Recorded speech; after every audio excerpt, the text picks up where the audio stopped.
Hey y'all, it's Makenzie Phipps here, and you are listening to Hank Jr. on Hank's Corner.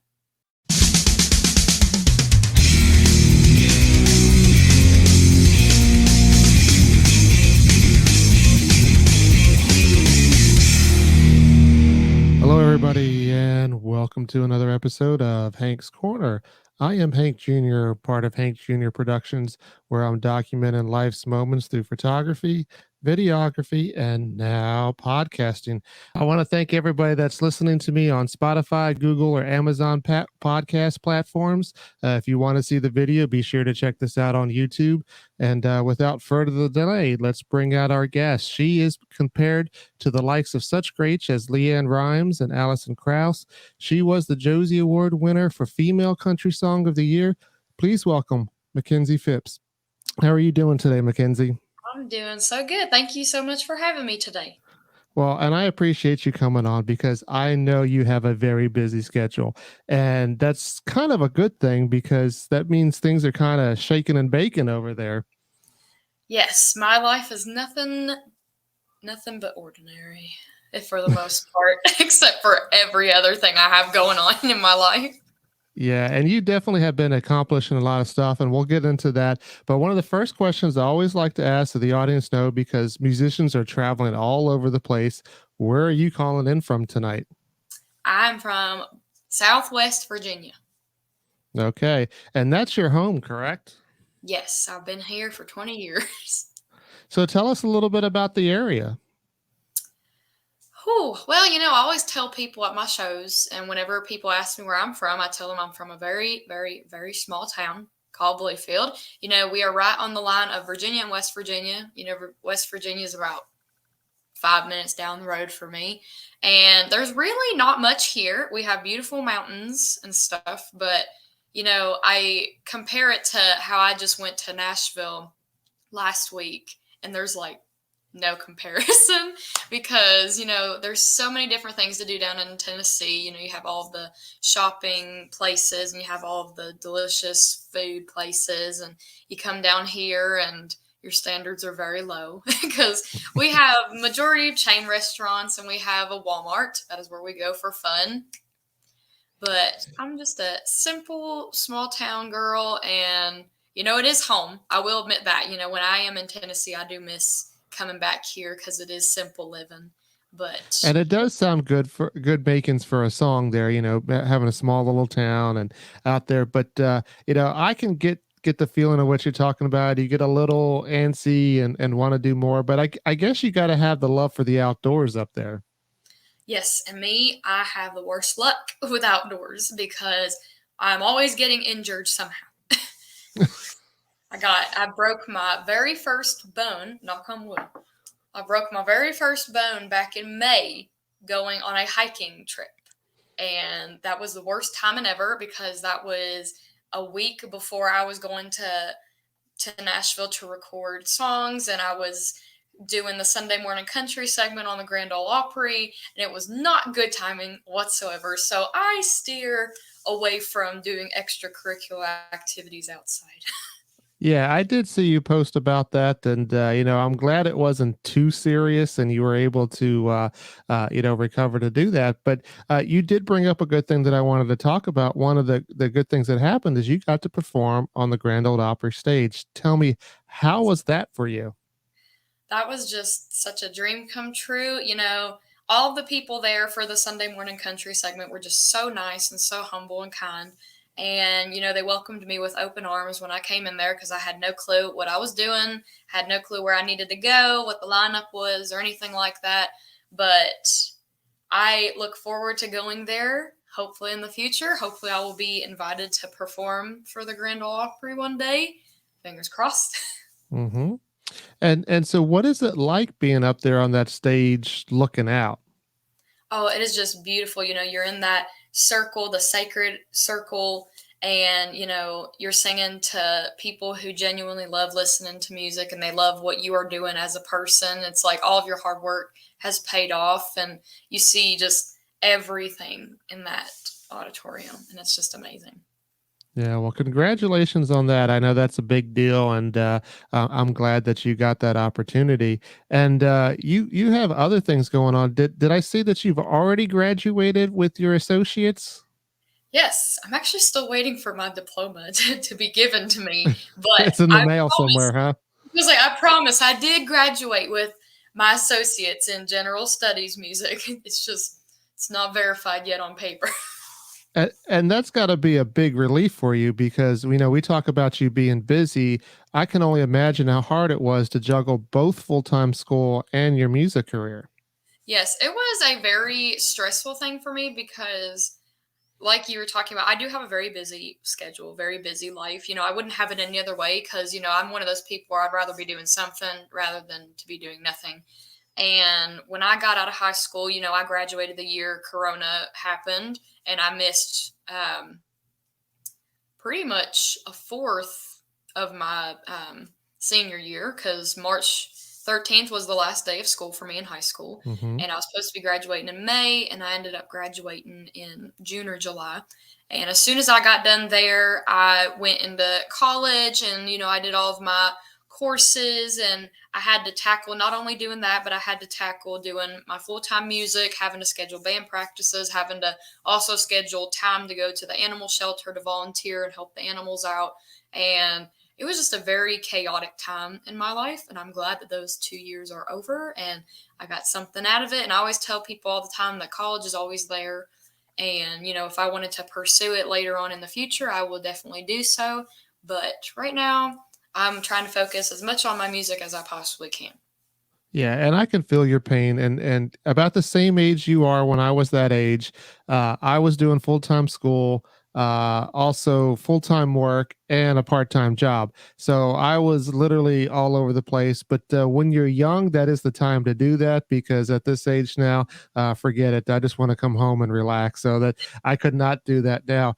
But with all that going on, you still had the time to release a song called Maybe. Tell us Yes. about that. Well, maybe it was one of the very first songs that I was actually able to really put out in the world as much as I did. But, my backup guitarist and singer, Mr. Shane Begley, he wrote that song for me. And, he is a very talented songwriter. He's written thousands upon thousands songs. And, he pitches songs to me that he writes for me, like in my perspective. And, he had pitched it to me. And at the time, we had so much going on. So I was like, you know what? We can get to that later. Let's focus on what we have on our plate right now. And then maybe in the future, we can get to it. And it sat on our downstairs table. And my mama came downstairs and she was like, y'all should really work on this song because I read the lyrics and it looks really good. It looks like a really good song. I think it has so much potential. And me and him just sat down one night and I fiddled with some of the accompaniment on the song. And me and him, we went over it and I was like, I think this is a really, really good song that you wrote. So we got to go down to Knoxville, Tennessee, and we recorded that song in studio as well as a music video to it. And that was a blast doing because that was like one of the very first music videos I had ever done with a crew. And the people at Promotion LLC are awesome people. So y'all should definitely go look into them.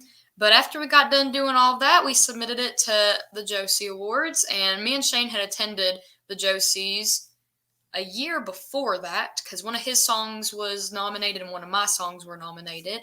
And that year when Maybe was nominated, we went, there was like 14 people in our category.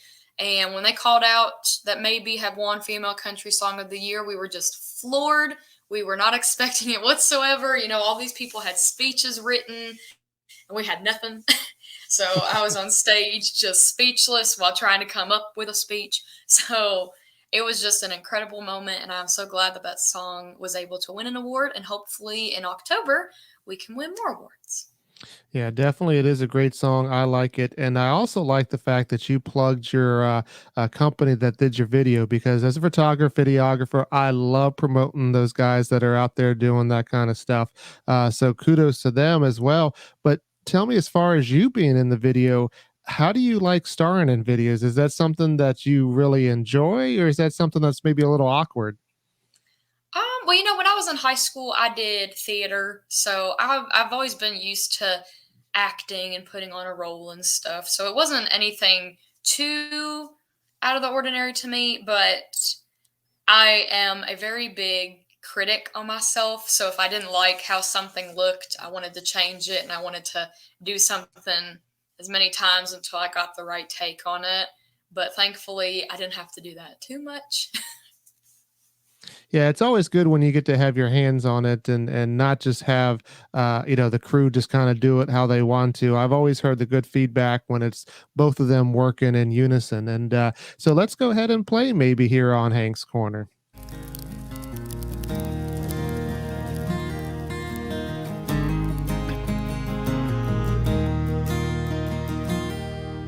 Surviving yet another night with the shining of my front porch light. I know some things got out of hand between us, holding back tears from our eyes.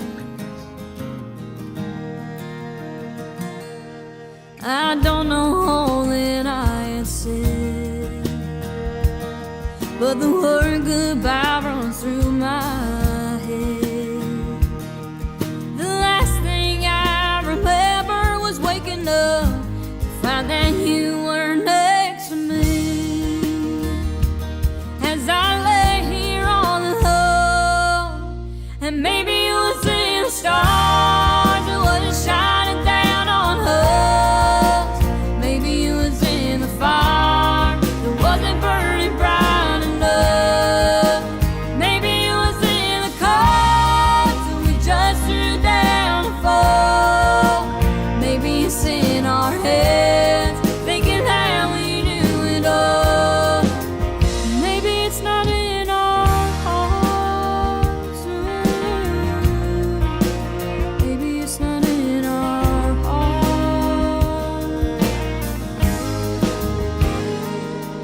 I wish I could go back in time. I wonder what all I would find. I remember how we both held hands and spent the day without a care in the world.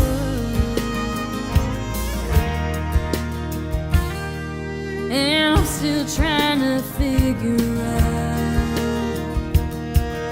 where we went wrong and how. And now you're standing here in front of me, but your heart's already gone. And all that I can say, and maybe it was in the stars that wasn't shining down on us. Maybe it was in the fire that wasn't burning bright enough. Maybe it was in the cards that we just threw down to fall. Maybe it's in our heads, thinking how we knew it all. Maybe it's not in our hearts.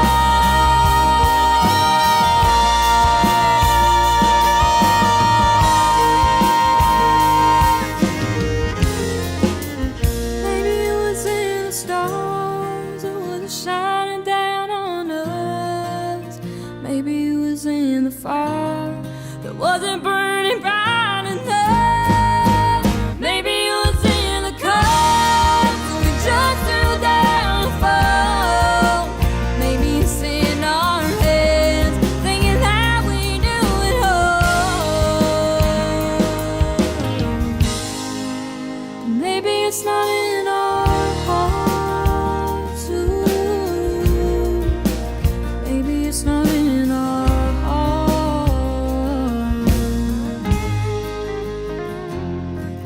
Maybe.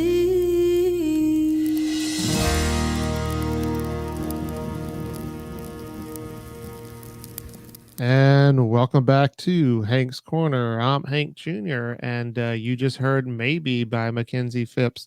Now, Makenzie, take us back in time. You're about 4 or 5 years old, and you're, performing there at church. Take us from those moments to the first time you had a band at 15 and to where you are today. Tell us the story about that.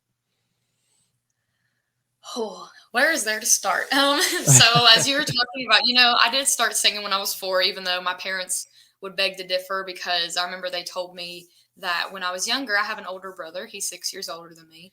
And they had a little PTA night at the elementary school that we were attending. And I had to have been like maybe 2 or 3 years old. And, they're getting the kids all ready. And I'm with my parents in the audience waiting and stuff. And they said all the adults are just talking before the show starts. And for whatever reason, I wandered up in front of everybody and I just started singing the Barney theme song. And they said, everybody in that audience, just stop talking and just listen to this little girl singing this song. And I got done and I just walked back over to my parents. I guess I just felt like singing that day. And I think that's when my parents knew that I was destined to sing. And, I grew up at my mama's house a lot with my cousin and my brother, and she was very big into church and very big into music and stuff. And my mom's side of the family is very big on music. So when my mama found out that I could sing, she got me into doing that at church every Sunday morning. And, I found a love for the piano when I was in church, because I would do little songs that I'd hear by ear and I just play them on the piano. And I took my first piano lesson when I was 10 years old. And later on in my music career, I always told myself I was never going to learn a string instrument. I just had no feel for one. And when I was 15, that's when I picked up my first guitar. And then that's when I decided to start my first band. So at 15, now I hear both versions of artists when they're coming up, that music in high school either really made them popular, or it kind of put them on the outskirts of things. How was it for you? I'm so sorry. She always does this. I was Always. hoping your cat made an appearance tonight. I swear. Why do you always know when I'm doing interviews? And for those that are actually listening to that, that cat looks very close to Salem from the Sabrina the Teenage Witch from my vantage point. Gosh, she's crazy, I tell you. But no, please, sorry. Please repeat your question while my No cat is not problem. moving anymore. So, how was it for you in high school when you were doing music? Did that help your popularity, or did that make you different than the rest? Well, when I was in school, I never really cared about being popular. My main thing in school was, to get an education, of course. But, I was really big into just being who I was and making friends with people. And, I was able to know who my true friends were and who were not so much. And I really didn't care too much about fitting in with people, because I knew I was always different. I refer to myself as weird. So when I was in school, everybody in my elementary school knew that I sang. And when I got into middle school, I did talent shows and people knew that I sang. But, majority of the people that I went to school with, they were always supportive of me singing. And they all knew I could sing. And they would always cheer me on. And, even to this day, even when I'm out of high school now, and I have been for almost 3 years, I still have people that I went to school with messaging me, telling me that they're proud of what I'm doing in life and that they've been listening to my music and they've seen my videos and stuff. So I never really paid too much attention in school what others thought. I've always been that way. Well, that's good. And I don't necessarily ask that question to see, did you feel popular? But asking that question, like I said, I find from artists that a lot of times, depending on how they were in school, based on the social atmosphere, is usually what they would write about. So a lot of times, if they were, kind of different and didn't really fit in, you'll find that their earlier writings kind of reflected that. Whereas, like you said, you seem to have a good network of people that embraced you. And I'm sure that your songwriting kind of went along those lines as well. Yes, I did write. I won't say that me doing music and when I was in high school was easy, because there are some people in the world who are outsiders to music that don't understand fully what is involved with music. And when I was in high school, I didn't have my PR firm. I wasn't working with the promotion label. I was just on my own, doing my own little thing. And I would prepare for shows every weekend that I had, and I would do videos and I'd learn songs and stuff. And I wrote a song specifically for people who are in the outside world to have a look on what is involved with music. And I called that Behind the Scenes. And, the song's basically talking about, all the songs I write, they are all based off of personal experience. So I have my story involved in the song. But I like to write music to kind of have other people, in a sense, relate to it in their own way.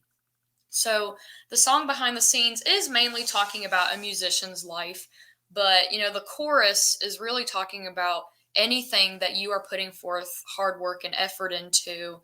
People don't see that. People don't see the behind the scenes. They see the final product. And I really wrote that song for people who are in the situation that I am, where they're like, "Oh, well, how is it so hard to just go out to these shows?" And it's like they think I already know the songs and I've not practiced a day in my life, and I just go out there and already know what to do.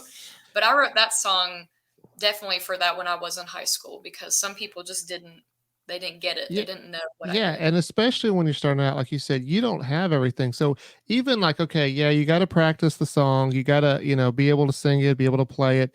But the things like, knowing your equipment, knowing how all that stuff works, to have the great audio, because if when you become famous, you have people that do that for you and you hope they do a good job. But when you're doing it yourself, I mean, you got to have knowledge and the ability to do all that. And so I don't think people realize that. And then to be able to market yourself, and then there's all kinds of aspects that if you want to actually make it as a singer starting out, that you got to know all about the stuff.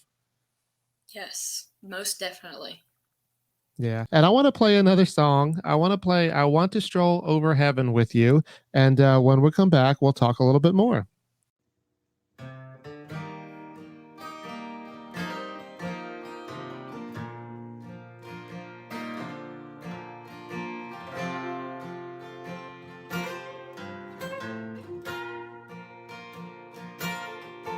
I survey all the good things that come to me from above. If I count all the blessings from the storehouse above, I simply ask for the favor of Him beyond mortal kings, and I'm sure that He granted again. I want to show over heaven with you some glad day, where all our troubles and heartaches are vanished away. Then we'll enjoy the beauty where all things are new. I want to show over heaven with you. So many places of beauty we long to see here below, but time and treasures have kept us from making plans, as you know. But come the morning of the rapture, together we'll stand alone, while I stroll over heaven with you. I want to stroll over heaven with you some glad day, where all our troubles and heartaches are vanished away. Then we'll enjoy the beauty where all things are new. I want to stroll over heaven with you. I want to stroll over heaven with you.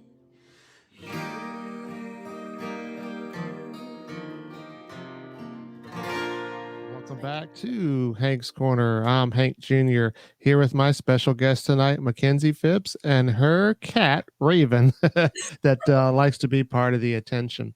So I know Yes. you write your own songs and you got songs out there that you created, but I know on your social media you do a lot of cover songs. Tell me, what type of cover songs do you like to do? I definitely like doing my classic country songs. I always tell people I was born in the wrong era, the wrong decade, just in general, because, I would have loved to have seen all of the artists that I listen to today in concert. Like, I would have loved to have seen Miss Tammy Wynette perform and Loretta Lynn and just all of those authentic classic country singers. That's just, I love doing them the most. Yeah, and I hear that from some people too, where they say, well, I wish I was born in a different era. But I also look at it a little bit different because, I do remember some of the songs. I wasn't born quite then too, but I was close to hearing them, when they came out. But it's such a great thing to see people today that are going back to that. And I love that, you're in this era because people like you are, playing that type of country or doing those covers. And it's just great to bring that back. Yes, I don't think it'll ever go away. I pray that in like 100 more years, it still doesn't go away because that is truly what the sound of country music is. Don't get me wrong, I'm a very versatile listener to music, and Hmm. there's so many different kinds of countries nowadays. You have your classic country, you have your pop country, you have your rap country, your blues country. There's so many different kinds. And I just love that authentic classic country sound because, back then it was such a simpler time. You know, they didn't have any of these like vocal correctors or instrument tune-ins and all that stuff. It's just they went in, they recorded it. This is the raw take of it. And I think that's the beauty in classic country music. Yeah, definitely. And so, you talk about some of these people from the past. If there was one person that you could sit down with and have a conversation with, who would that be and why? Loretta Lynn.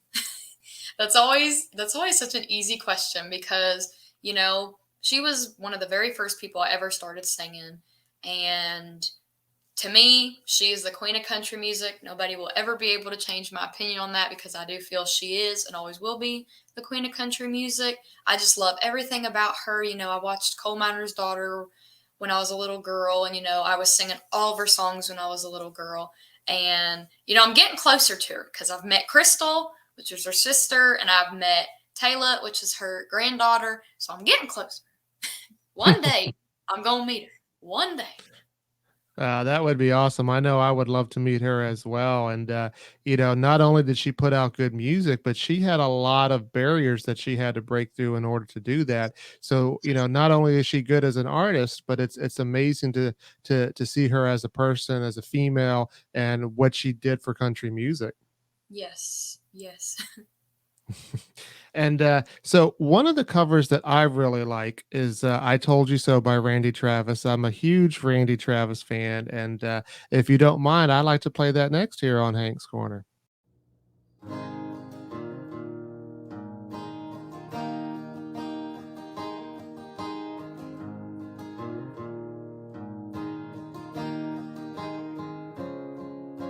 Suppose I called you up tonight and told you that I love you.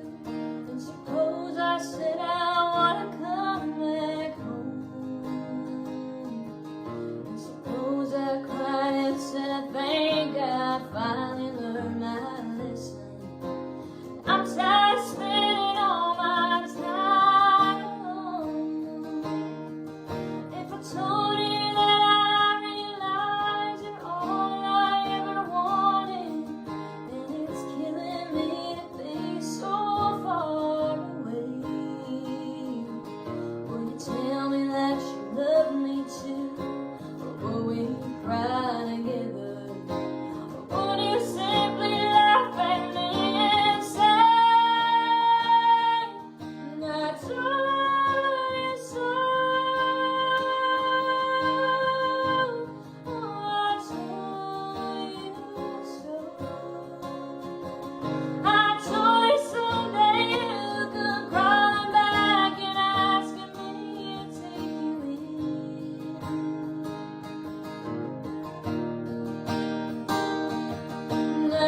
was I Told You So by Makenzie Phipps here on Hank's Corner. I am Hank Jr. Thank you for listening in. So, this part, I want to know a little bit about you outside of the country music or the music in general. I know that takes up a lot of time, but I want to know what you do in your spare time. I know you mentioned something about the animal shelter. Tell us about that first. Yes. So, this is going to be a long story. So, buckle up. But at We one of got the my time. Yes, at one of my local animal shelters, they used to, well, they still do, but they would host little events to help raise money for the shelter, or they'd have adoption events to help get animals adopted out faster at lower prices and to make it more easy for people to adopt an animal. And, they had asked me on a couple occasions to come out and sing, and they would have like bake sales going on and like for people to come out and just check out the shelter and donate if they want to. And back in October, I had done one, and I was introduced to a woman there that volunteers, and she has her own nonprofit organization, which is Pitbull Second Chance Rescue. And she had introduced to me a dog that they had been raising money for, and they found him as a stray wandering around West Virginia. And, I had no idea what kind of dog I was dealing with. I thought it was like maybe just a normal pit bull that people were helping raise money for. Maybe he was sick or something. But when I met him, I had realized that it was definitely apparent that he had been through something traumatic, and he had definitely had past abuse in his life. And they named him Swanson. And they said when they found him that, he was a stray, he was roaming around, and he had no function of his back legs. His spine was raised beneath his skin, so you could see his spine. And his ears were cut, and you can tell they were cut by normal scissors. And like I said, we don't know his story, but we can only assume that he was definitely in some kind of abuse case. And he was the sweetest dog you'd ever meet. I've been volunteering at the shelter since January, and there are some dogs there that they're not nice dogs, and sometimes it's because of what they went through, majority of the time, whatever their past was. But Swanson wasn't anything like that. He was the happiest boy in the entire world with whatever he was put through, and it was still so shocking that he was a happy dog. And they were trying to raise money for him to help get his back legs working.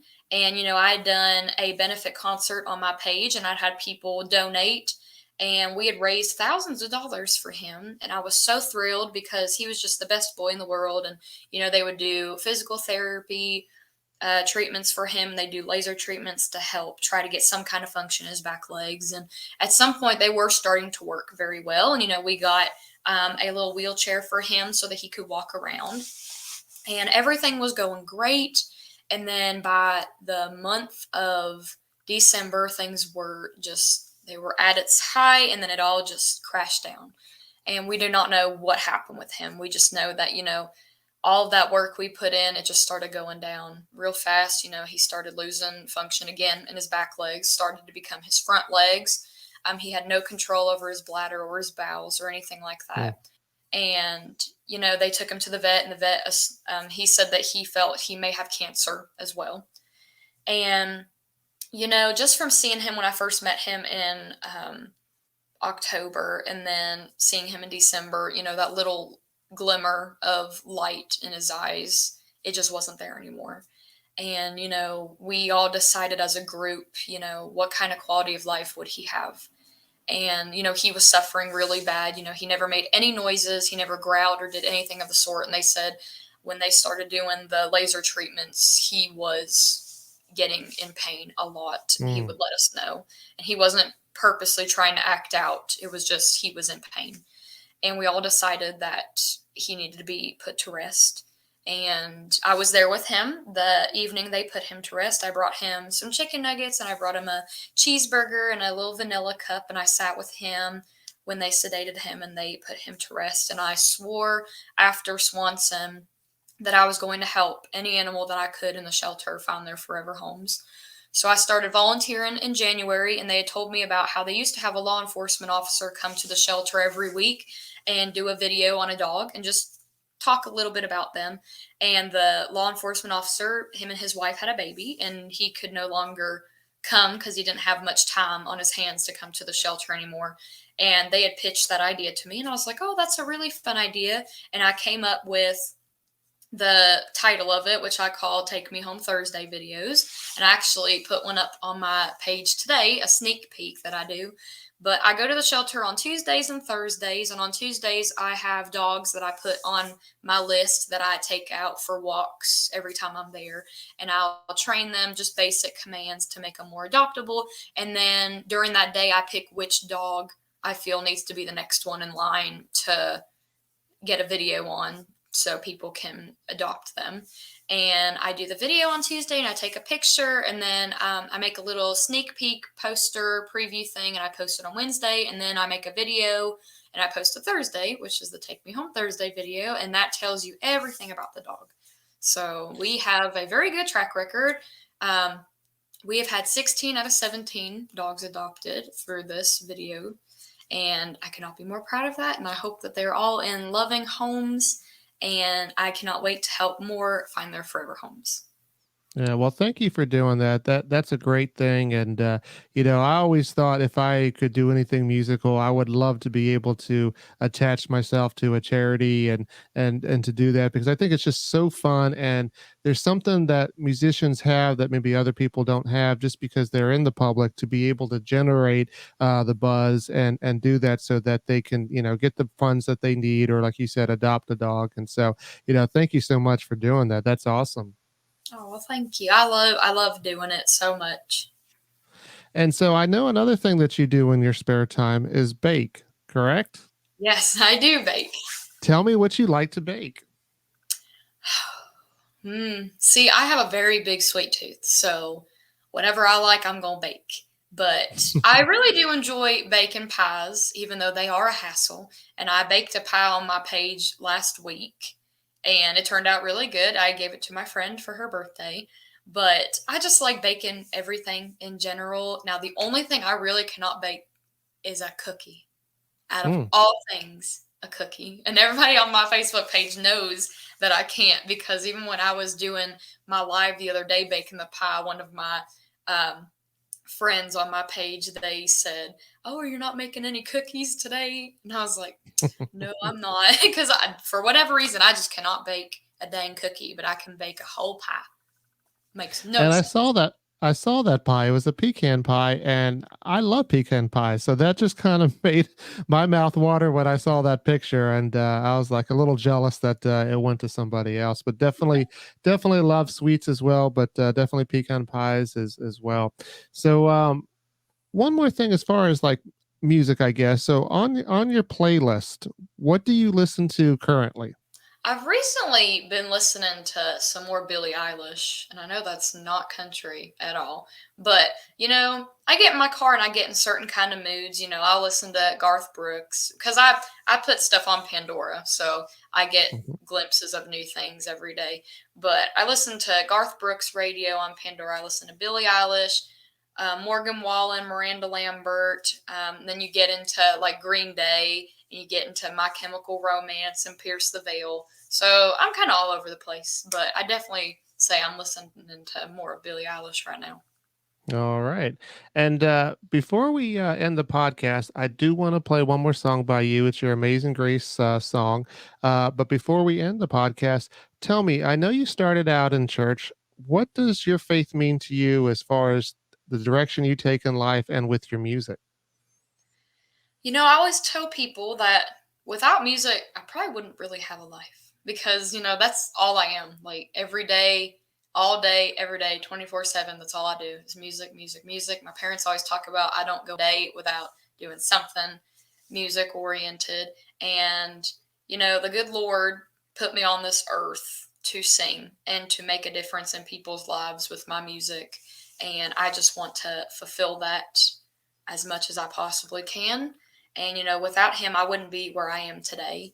And I'm very grateful for all the opportunities that he has given me. And I feel that everybody in their lives should have some kind of belief in something. All right. Well, thank you so much, Mackenzie, for being a guest here. Everybody, please check Mackenzie Phipps out on all social medias because she is very active in doing so. And once again, I do appreciate you being a guest. If you ever want to be a guest here on Hank's Corner, you're more than welcome to. Yes, well, thank you so much for having me. I really appreciate it.